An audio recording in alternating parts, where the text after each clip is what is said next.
தாலாட்டும் கண்கள் கொண்ட தந்தையே என் தந்தையே, தலை கோரும் தெய்வம் இங்கு நீதானே உண்மையே.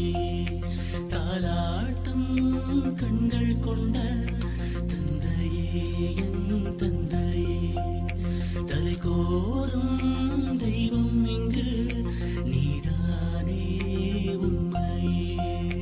பேரன்பின் நெஞ்சம் கொண்ட தந்தையே நீயே, என் நண்பனை போலவே என்னுடன் நின்றாயே. இதெல்லாம் எதுக்கு இங்க வச்சிருக்காங்க?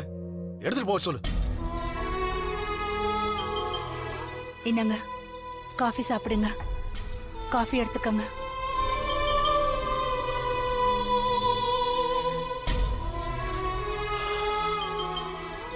பாசத்தை எப்பவுமே மறைச்சே எங்க வச்சிருக்கீங்க? மனசுல ஒண்ணு வச்சுக்கிட்டு வெளியே ஒண்ணு பேசுறீங்க. அப்போ நான் நடிக்கிறேன்னு சொல்றியா? ஐயோ, அப்படி இல்லைங்க. நம்ம பொண்ணு மேல உங்களுக்கு பாசம்லாம் இல்லைன்னு உங்களால சொல்ல முடியுமா? எனக்கு பாசம் இருக்கு இல்லங்கிறதுலாம் முக்கியம் இல்ல. ஆனா என் மேல மரியாதை இல்லாத ஒரு துரோகி கூட போயிருக்கா. அதனால உன் பொண்ணுக்குதான் என் மேல பாசம் இல்ல. அவளுக்கு கதிர் கூட வாழணும்னு ஆசை இருக்கும் போது அத நாம எங்க தடுக்கணும்? பிள்ளைங்க ஏதாவது தப்பு பண்ணிருந்தாலும் பெத்தவங்க நாம தானங்க அத மறந்து ஏத்துக்கணும். இப்ப கூட நீங்க அவளை வீட்டுக்கு கூப்பிட்டா ஜானகி, அவ உனக்கு நான் பல தடவை சொல்லிட்டேன்.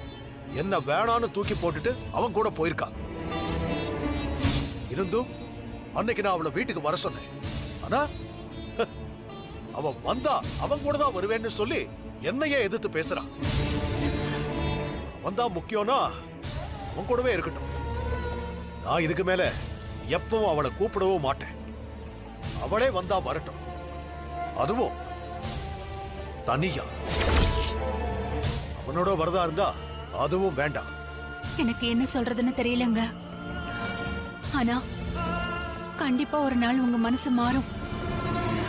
கடவுள் மாத்துவாரு. அந்த நம்பிக்கை எனக்கு இருக்குங்க.